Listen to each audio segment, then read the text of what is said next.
So today, good afternoon, everyone. We've got Roy, who's a senior education consultant from Doodle Learning.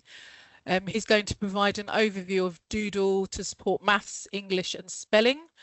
If you have any questions for Andrew, you can type them into the chat where we can answer them at the end of the session. I think Andrew's also said you can sort of ask questions at the same time, but I know this session's quite short, so probably better if we do put them in the chat and we answer them at the end. We're also joined by Ellie Fraser, who's their school success advisor, and she'll be able to answer any questions at the end as well. Okay, so I'll pass over to Andrew. Thanks, Andrew. Lovely. Thank you, Lizzie. Good afternoon, everyone, on this lovely sunny afternoon. Or if you're watching later, I hope the weather's still very fair. Thank you for your time this afternoon. We'll be exploring a program together that I really value. I use it as a teacher and use it as a parent myself for my children, one of whom is autistic. Works really well. The program's called Doodle. It would be in the hands of the children in maths and English and spelling.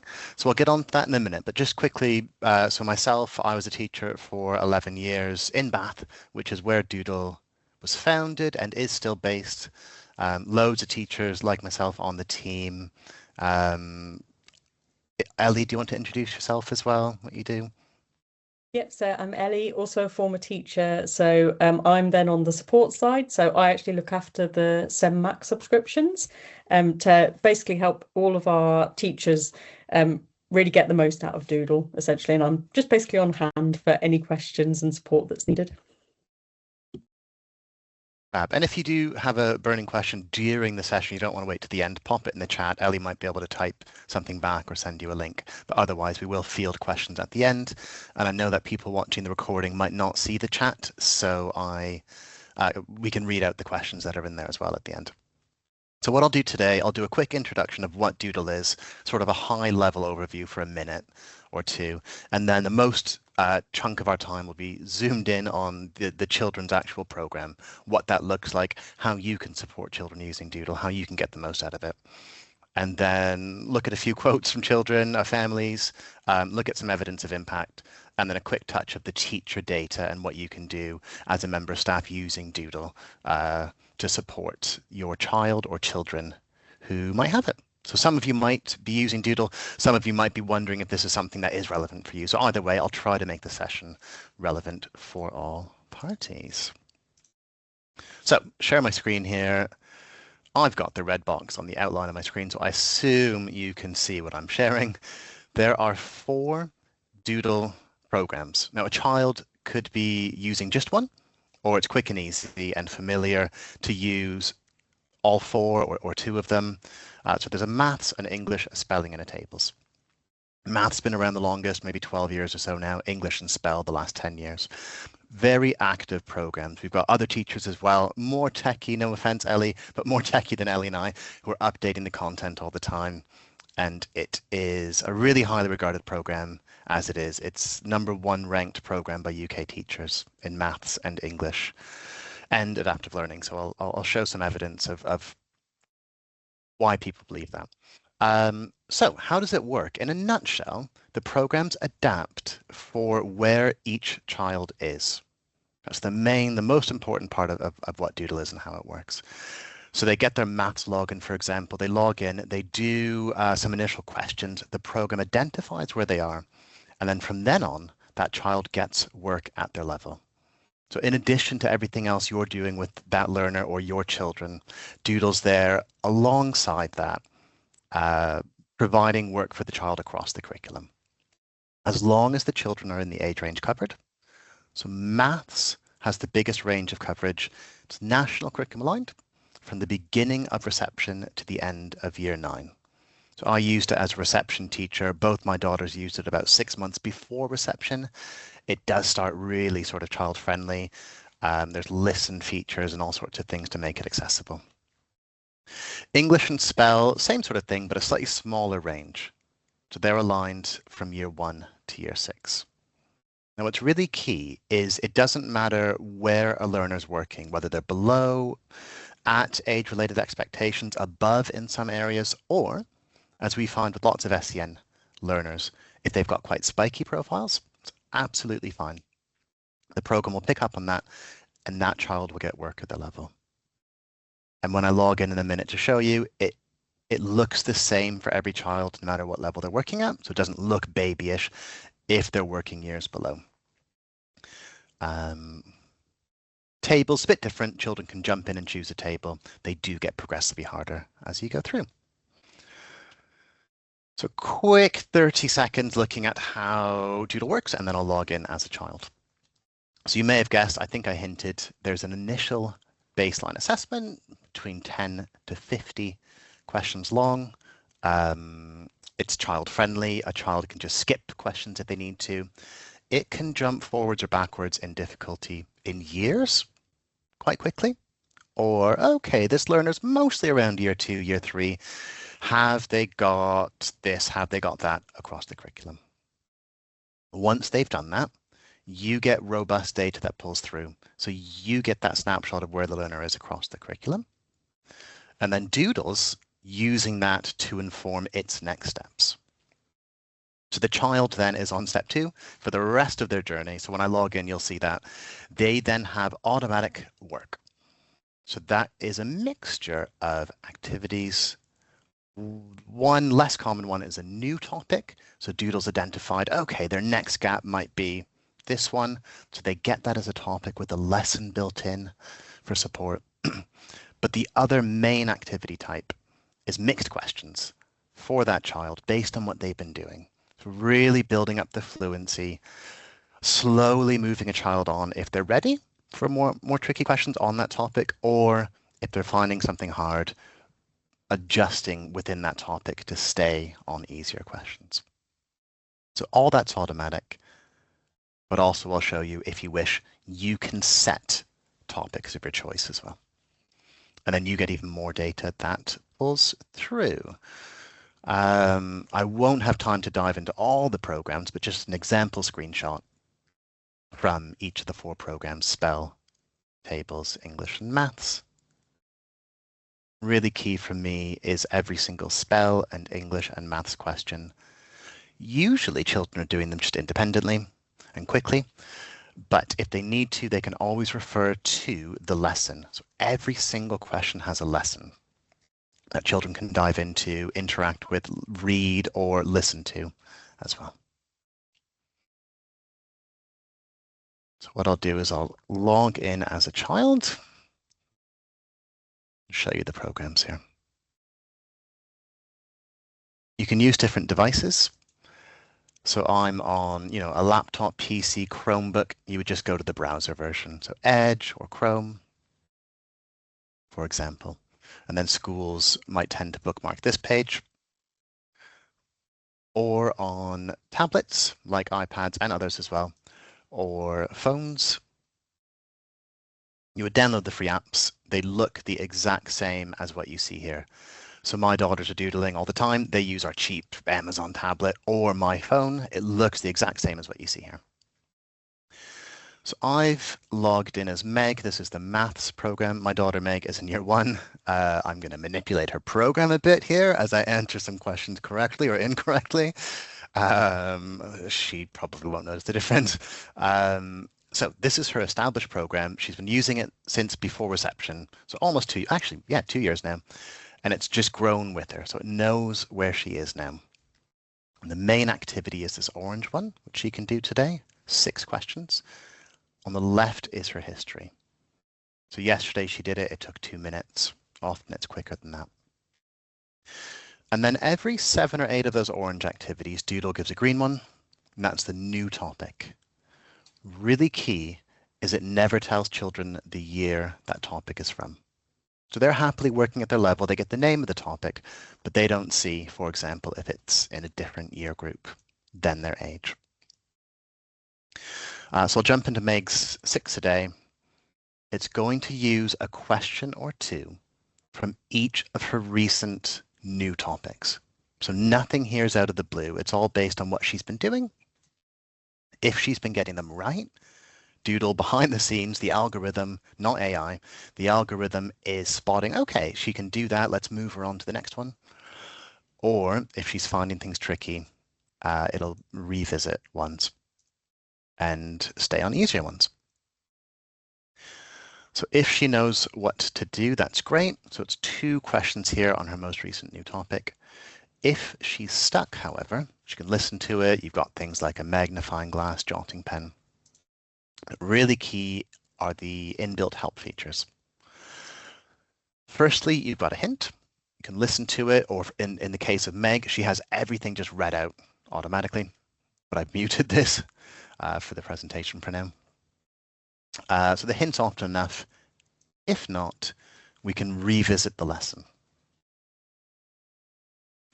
So the lessons are very pictorial. You've got glossaries built in. These were all overhauled by our team of teachers about a year ago, the maths ones.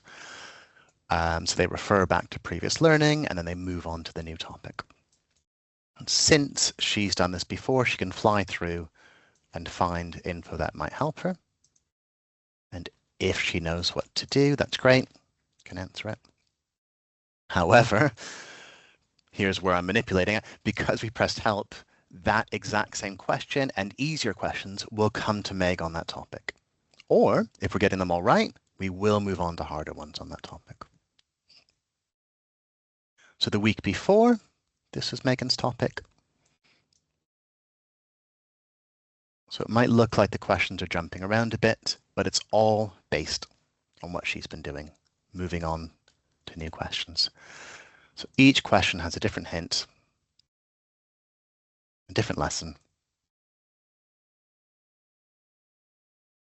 Now, for some SEN learners, they might not want to, the hint might be useful, but they might not want to dive back into the lesson. They might be a little bit stressed by a question or a topic, maybe time or something is an issue for them. So what they can do is they can press help and go to the 3rd tier of help, which is add a question to tricky. And what that does is it skips past the question for now.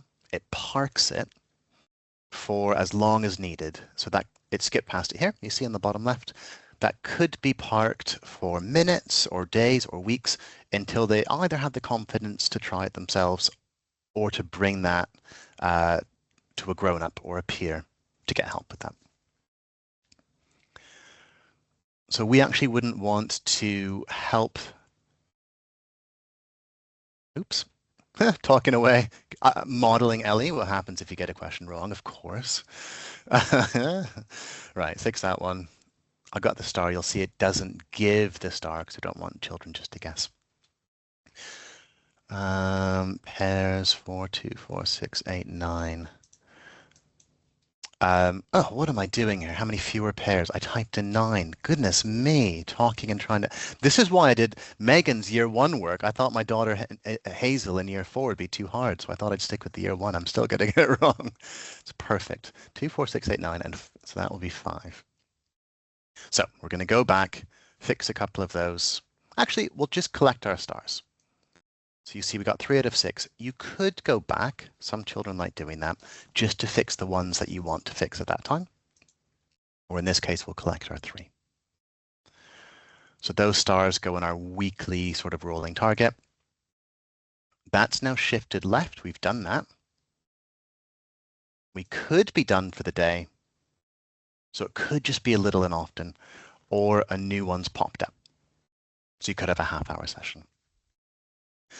So what I was saying is grown-ups shouldn't be helping children with those questions because it'll get harder for the child. But what you can do is then from tricky questions, you can open that together, that activities here, if they have any. And from here, you can fully scaffold as much as needed. You can use manipulatives on the side, whatever it might be that child needs. And once you answer these questions, you'll get the stars. And then that exact same question will come back into that child's X a day in a couple of days. So they have a chance to try and do that question again. It's not rushing on to harder ones yet. So my year 4 daughter's autistic. She will press help and save questions as tricky week after week after week. And as the dad, sometimes I'm like, Hazel, surely you know how to do this one by now. But she just needs that confidence boost. Sometimes time is a big one for her. And then eventually she can do it independently. She has a bit of a growth mindset moment where something was hard, she knows it was hard, and then she can do it. And then I see on the teacher sort of database, she's lower in some topic areas, flying on in others, so you can see the progress over time and things. So that is the program in a nutshell. All of that is automatic. There's always going to be work available, whether you're just touching in once in a while or you're using it daily, using it a couple of times a day. If you're sitting with a child, you can jump in and add an assignment. So it's locked by a pin, but adults can enter that. They're the exact same as the green new topics. They start with the lesson and they have questions just on that. And there's also a teacher database page that you can add assignments from. For learners, there's a lot of intrinsic motivation. Oh, that was hard, now I can do it. But there's also some gamified elements. My girls are obsessed with these badges. So in a range of ways, they can see what they've earned, what they're working towards in different areas, these virtual badges. There's games, they're unlocked now because Meg's in her green zone and she's done doodling today, so she can get some stars from games as well. Each program's got different ones. Stars, each program you can spend stars on an avatar. They're very different, so some fun ones to explore. Rewards, you don't have to use, but a parent or teacher can enter any text they wish. So let's say 10 minutes of football, and you choose the star cost for that. So just a flexible way of motivating your child or your group that you've got. We've got settings built in, so some SEN learners might be distracted by the star noises and things like that. Younger learners, less able learners might, like Megan, have it read everything or not. Hazel, my eldest, she turns the time limit off on one of the games because she's stressed by that. And then we've got things like dyslexic friendly colored overlays. And what I'll do is I'll quickly jump across, show a few questions from a different program, and then show some pupil voice and a quick look at the teacher data as well.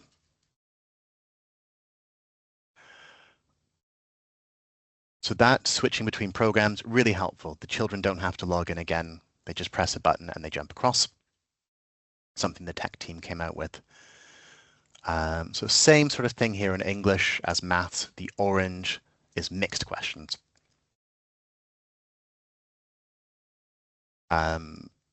It looks the same no matter what age or level you're working at, and the child never sees the year they're working at. So Meg's most recent topic was on end. So I'll show you the lesson from that. These English lessons were all overhauled a couple months ago to make them much more interactive, being able to hear everything being read out with glossaries built in and so on. So if we can answer it, great. However, again, I pressed help. So Doodle's learning, oh, that child's finding this topic a bit hard. So it's going to remember that for the future. A lot of the question styles are the same across all 4 programs.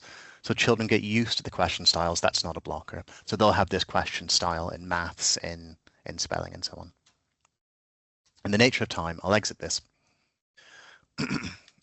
And I will jump across to just a child's voice for a second. I'll stop sharing and reshare with sound.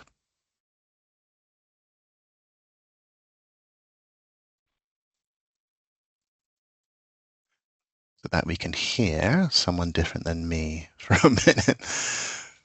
So here's some lush children. Doodle maths makes me feel proud of myself. Doodle maths make me feel brilliant. It feels like I'm enjoying myself because I didn't really like maths and now I really like it. I was a bit like not really that good at maths. Ever since I've been doing it, it's been making me feel like more confident. It makes me feel happy because then I get to learn these things and not struggle with maths when I go into lesson.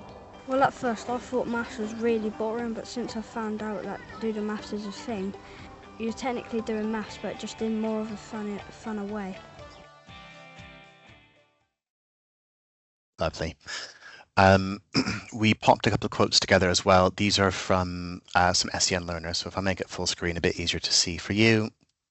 And I won't read that out loud, but I'll let you have a look at those. We're just quickly skimming those.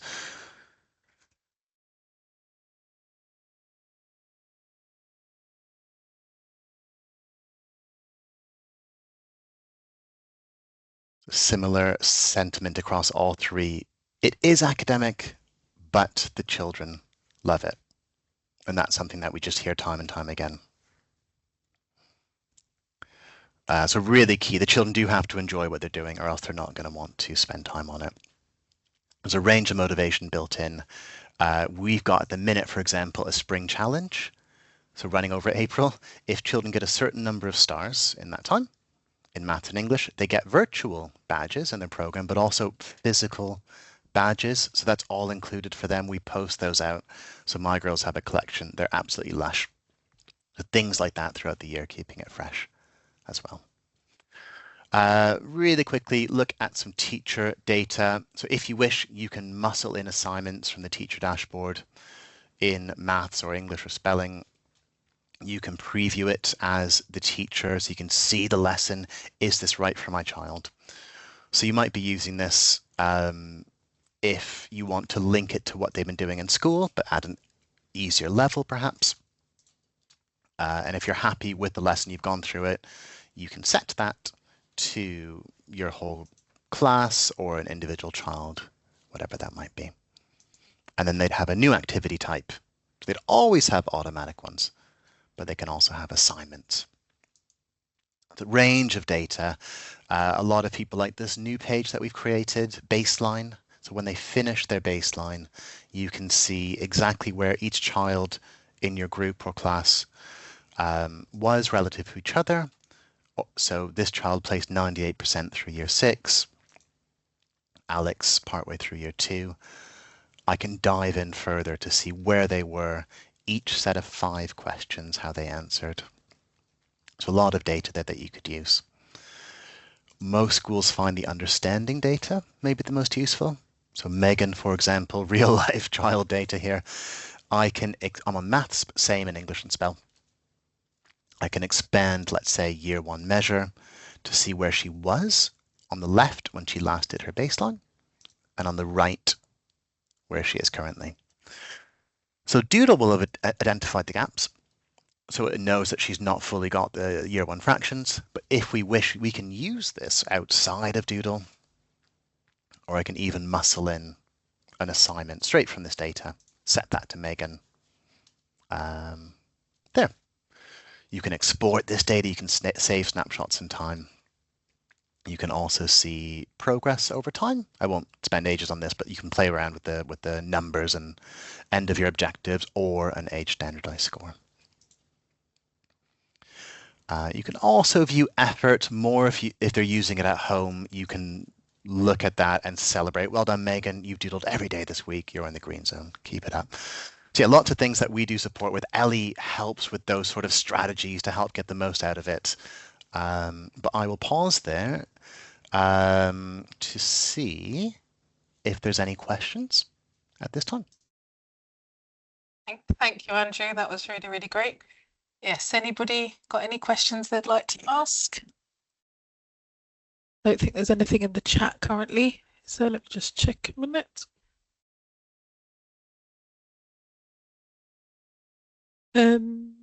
Nothing at the moment. We'll wait a little bit longer. So some of us at CENMAC have been using the pilot version of this, and what I found really useful is we have emails kind of come through that kind of let us know how much we've been using it, or kind of giving us this teacher in your in your cohort has been doodling a lot.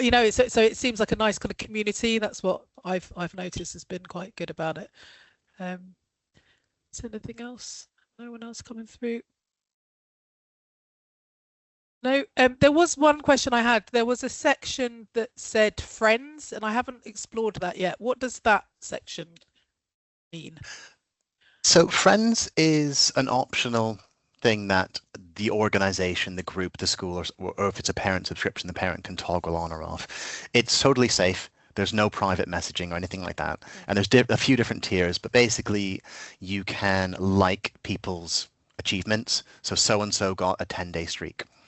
Or I can view the sort of archives, like Steve has earned the most stars out of anyone in my organization. So there's nothing risky. There's no private messaging or anything like that. So it's liking accomplishments, noticing streaks and things like that.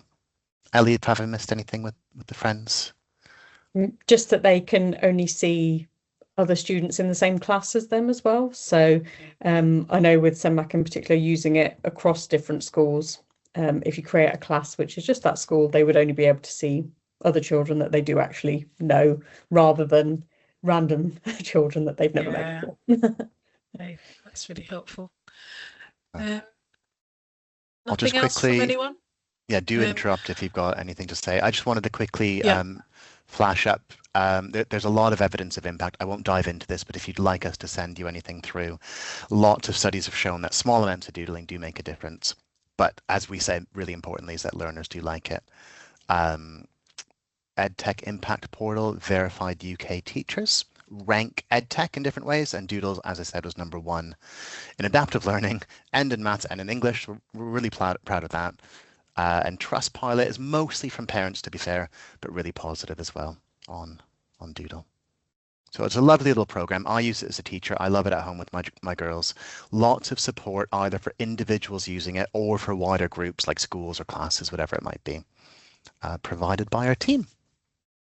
Thank you, Andrew. I just noticed Maureen has got her hand up. Maureen, did you have a question? Yeah, just a very quick question. I just wanted to ask, I know you mentioned your daughters use it a lot. So do you find that the majority of your users are using it as part of their school curriculum, or does it tend to be as a sort of an intervention or an extra?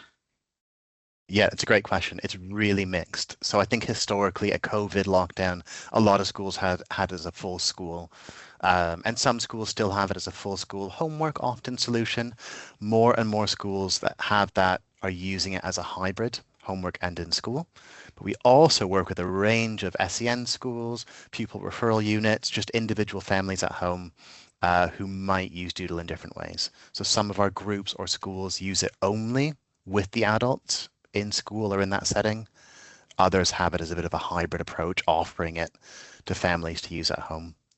Family subscriptions cost a lot more, about 12 times more, I think, per license than a group subscription like a CENMAC or a school subscription would be. So a lot of families value the sort of licenses provided by the school.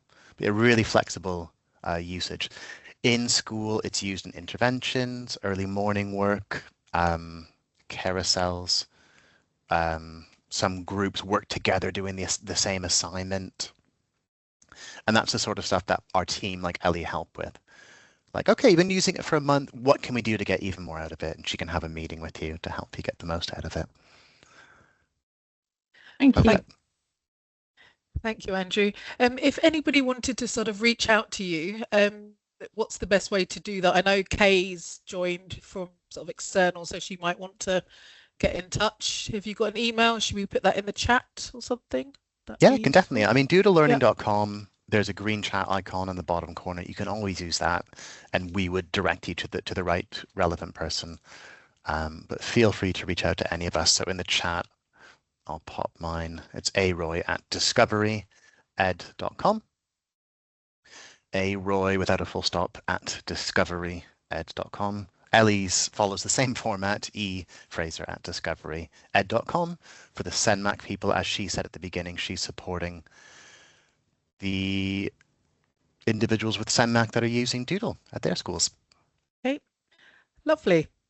I think we've probably finished there, unless there's any other questions. Or, no, don't think there is.